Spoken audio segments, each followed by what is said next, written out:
깊은 밤, 어두운 골목길을 지나다 보면 우리는 알 수 없는 두려움과 마주하게 됩니다. 그러나 오늘 우리가 나눌 이야기는 단순한 두려움을 넘어 인간의 존엄성과 생명의 가치를 다시금 생각하게 하는, 어쩌면 불편하고 슬프지만 중요한 역사 속 한 페이지입니다. 바로 죽어서도 이용당한 시체들, 그리고 그 뒤에 숨겨진 돈벌이와 인간의 욕망에 대한 이야기입니다. 중세 유럽의 어두운 시대로 거슬러 올라가 봅시다. 이 시기는 종교의 영향력이 절대적이어서 인간의 몸을 해부하는 것은 신에 대한 모독이자 금기시되는 행위였습니다. 교회의 엄격한 규율 아래 의사들은 인체 해부를 할 수 없었고, 이는 의학 발전의 큰 걸림돌이었습니다. 그들은 동물의 사체를 해부하거나 때로는 부정확한 상상에 의존하여 인체를 이해하려 노력해야만 했습니다. 당시 의학 서적의 사파만 보더라도 얼마나 많은 부분이 상상에 기반하고 있었는지 짐작할 수 있습니다. 그러나 의학은 발전해야만 했습니다. 안드레아스 베살리우스와 같은 선각자들은 정확한 의학 지식을 위해서는 인체 해부가 필수적임을 강력하게 주장했습니다. 그들의 끈질긴 노력과 시대의 요구에 따라 의과대학에서는 점차 인체 해부 실습의 필요성을 인지하게 되었고, 의는 의료인 교육에서 중요한 부분을 차지하게 됩니다. 그런데 문제는 여기서부터 시작됩니다. 해부용 시체, 즉 카데바의 수요는 폭발적으로 증가했지만 합법적으로 구할 수 있는 시신은 극히 제한적이었기 때문입니다. 당시 해부용 시신은 주로 사형수의 시신으로 충당되었습니다. 그러나 사형수의 수가 의과대학에서 필요로 하는 방대한 양의 시신 수요를 결코 충족시킬 수 없었습니다. 수요는 넘쳐나는데 공급은 턱없이 부족한 상황. 의는 필연적으로 암시장의 형성을 초래했습니다.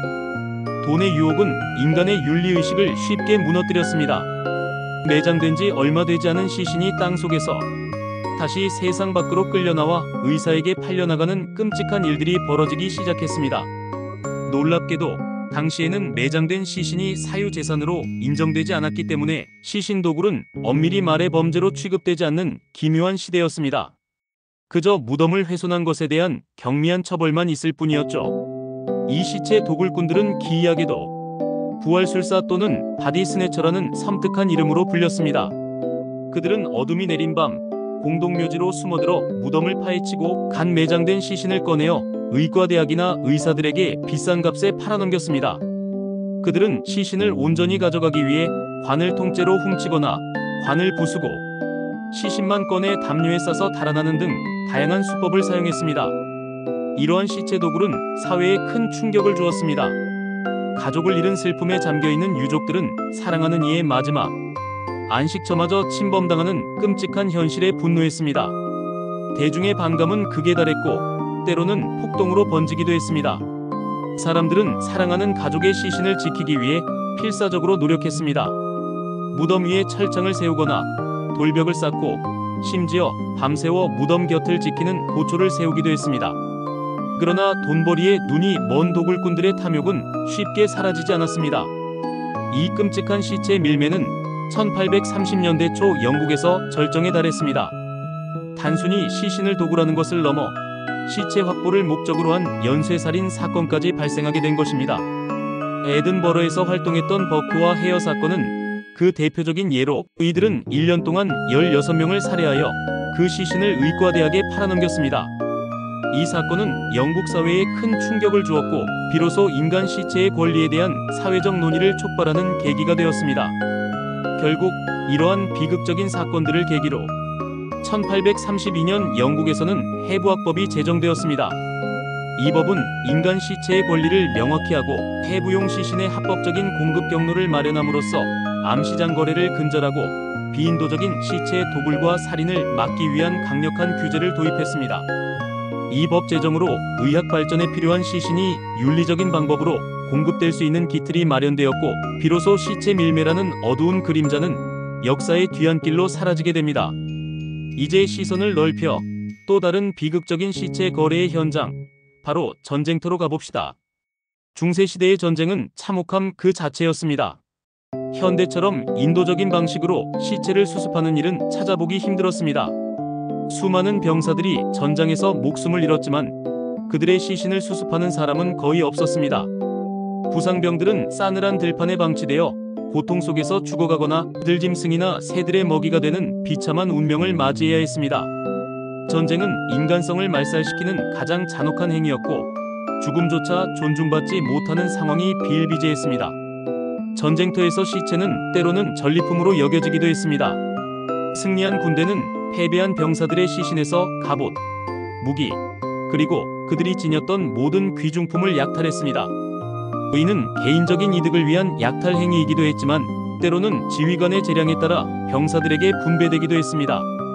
심지어 전사자의 시신에서 귀금속이나 가치 있는 물건을 찾아내기 위해 시신을 훼손하는 잔혹한 행위도 서슴지 않았습니다. 살아남은 병사들이나 심지어 적군의 병사들까지도 죽은 자들의 몸에서 무언가를 얻으려 하는 비극적인 모습은 전쟁의 또 다른 단면을 보여줍니다. 물론 모든 시신이 약탈의 대상이 되었던 것은 아닙니다. 신분이 높거나 중요 인물로 판단되는 전사자의 경우 그들의 신원을 확인하고 갑옷과 함께 관에 넣어 고향으로 보내는 인도적인 조치가 취해지기도 했습니다. 그러나 이는 극히 일부에 불과했습니다. 고향에서 멀리 떨어진 곳에서 전사한 병사들의 시신을 온전히 운반하기란 불가능에 가까웠습니다. 시신이 부패하는 것을 막기 위해 염장을 하거나 더욱 충격적으로는 시신을 끓여서 뼈만 추려낸 후 고향으로 보내는 끔찍한 방법까지 동원되기도 했습니다. 이는 전사자 가족들에게는 그나마 마지막 남은 위안이자 죽은 자에 대한 최소한의 존중이었습니다. 그러나 더욱 비참한 것은 단순히 죽은 시체뿐만 아니라 탈영병이나 심지어 부상당한 아군 병사들까지도 돈벌이의 대상이 되었다는 점입니다. 일부 잔혹한 사람들은 쓰러진 병사를 죽이고 그들의 갑옷이나 무기, 귀중품을 약탈하는 행위를 서슴지 않았습니다. 이는 전쟁의 광기가 인간의 도덕성을 어디까지 타락시킬 수 있는지를 보여주는 끔찍한 예시입니다. 죽음 앞에서조차 인간의 존엄성은 짓밟히고 오직 생존과 탐욕만이 지배하는 냉혹한 현실이었습니다.